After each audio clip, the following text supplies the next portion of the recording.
rzodkiewki mi się nie udawały, dopóki nie spróbowałam tej metody. Tutaj w Anglii mamy takie owady, pęki ziemne, flea beetles, które zjadają liście rzodkiewki do samej ziemi. I nigdy nie mogłam wyhodować rzodkiewek, dopóki nie spróbowałam tej metody, a jest to metoda pęczkowa stworzona przez Charlesa Dowdinga i sadzę tą rozsadę tu pod folią już w marcu. Zapraszam. Tą tacę i tą tacę posialiśmy razem, a było to 17 lutego i ja posiałam potem 18 lutego. To jest odmiana rzodkiewki Mila, która jest wydłużona, jest to polska odmiana i widzicie, nasiona nie były wcale nowe, nie były z tego roku, ale zdolność kiełkowania jest 100%, bardzo jestem zadowolona. A tutaj mam rzodkiewkę jutrzenka i rzodkiewkę krakowianka i trochę rzepki. Tutaj zobaczcie, też jest zdolność kiełkowania bardzo dobra. I tą metodą nie trzymamy tych siewek długo w tych multipaletach. To są multipalety Charlesa Dowdinga, CD60, ze strony internetowej ContainerWise. I te komórki są dosyć małe. Czyli jeżeli przetrzymamy te rozsady, to wtedy korzenie zaczną się, wiecie, zawijać, okręcać wkoło tego. Tu widzicie, korzenie wystają, czyli jest czas, żeby to przesadzić. Minęło prawie 3 tygodnie od czasu posiania, może 2,5 tygodnia od 17 i 18 lutego, czyli ja mam teraz czas tak naprawdę i żeby wam to nakręcić. Tak wyglądają te sadzoneczki. Korzenie już wypełniają, widzicie, całą tą komórkę. Wszystko się trzyma w kupie i ta pierwsza partia moich rzodkiewek pójdzie do tego tunelu foliowego, taki jakby przedplon przed pomidorami. I następna zaleta tej metody jest taka, metody pęczkowej, że możemy posadzić taką grupę siewek pomiędzy innymi warzywami, jak na przykład ja tutaj mam roszponkę, musztardowce, sałaty i mogę wykorzystać to samo miejsce i posadzić te właśnie rzodkiewki pomiędzy. Ale jeszcze coś tutaj mam, za chwilę wam pokażę. Mam system nawadniający, który jest bardzo stary i zaraz wam o nim opowiem. Już od wielu pewnie stuleci używano systemu nawadniającego, który się nazywa Oja. Oja to jest taki pojemnik ceramiczny, a ja wykorzystałam sobie po prostu doniczki terakotowe, ceramiczne, które mają otwór, ale otwór po prostu przykleiłam monetę dobrym klejem, żeby woda po prostu nie wyciekała tym otworem.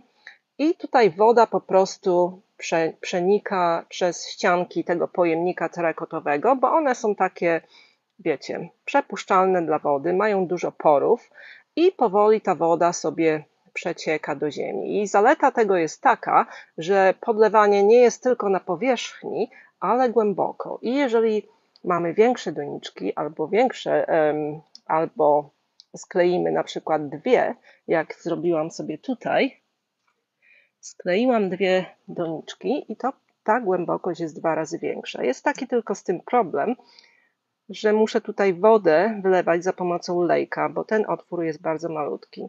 To są dwie doniczki sklejone, otwór jest zamknięty i po prostu jest 2 razy większa głębokość. I mam nadzieję, że jeżeli posadzę rzodkiewki wkoło takiego pojemnika, to nie będzie wtedy problemu z nawadnianiem tych rzodkiewek, bo tutaj w tunelu już w kwietniu zrobi się bardzo gorąco i one po prostu mi będą wysychać. A jeżeli posadzę je w okolicy takiego pojemnika, to wtedy będzie dużo łatwiej.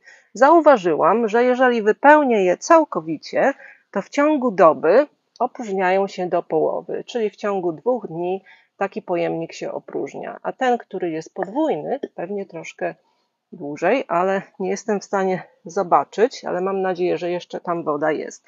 Więc taki wymyśliłam sobie system nawadniania moich rzodkiewek. Oczywiście ten system, mam nadzieję, że będzie działał także dla pomidorów i papryk. I nie będę się martwiła, że wszystko tu wyschnie w czasie, kiedy mnie nie ma na działce. Wypróbujemy, dam Wam znać. Żeby przyspieszyć nasze sadzenie, będziemy używać takiego pikownika, żeby po prostu zrobić dziurki i potem powkładać te sadzonki do tych dziurek. Charles Dowding używa specjalnego kołka, którym sobie robi te otwory i potem szybko sadzi. A jest łatwo z tą multipaletą, ponieważ dziurki są duże i cały palec po prostu się w nich mieści. Taka jest zaleta tych właśnie palet, że bardzo łatwo jest wyciągnąć te sadzonki. Zaraz Wam to wszystko pokażę. Mam tutaj jeszcze grabie i spróbuję użyć tego kołka od grabi. Jest troszkę większy. Zobaczymy, jak te dziurki będą szły. Jest tutaj ogromny bąk właśnie wleciał.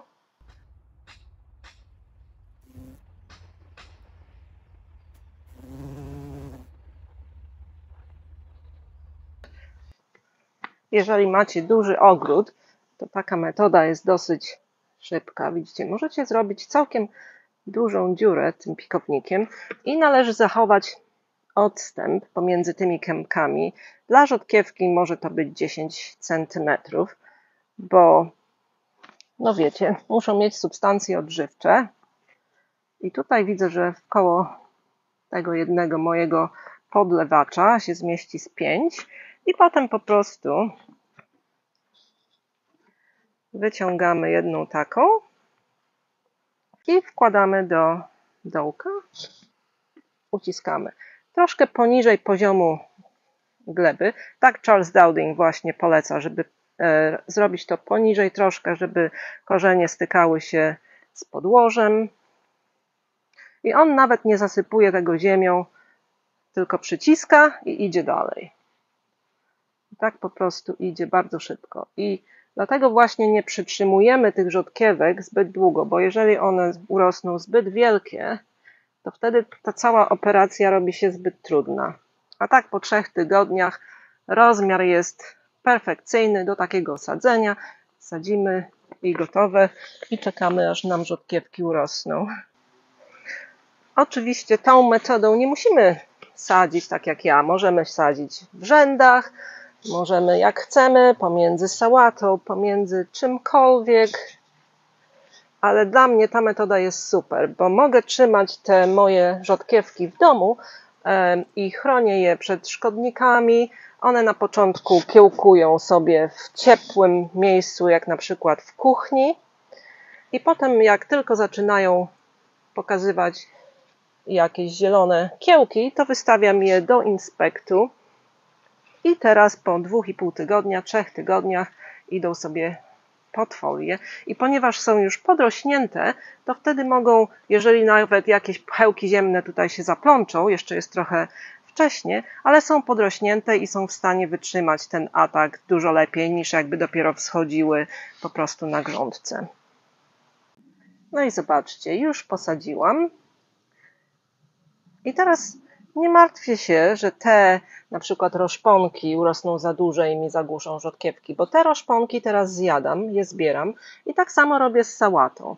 Na przykład tutaj jest sałata, która ma już całkiem duże liście i teraz metodą Charlesa Dowdinga po prostu urywamy te zewnętrzne listki i zostawiamy sałatę, żeby sobie rosła. Ona będzie odrastać.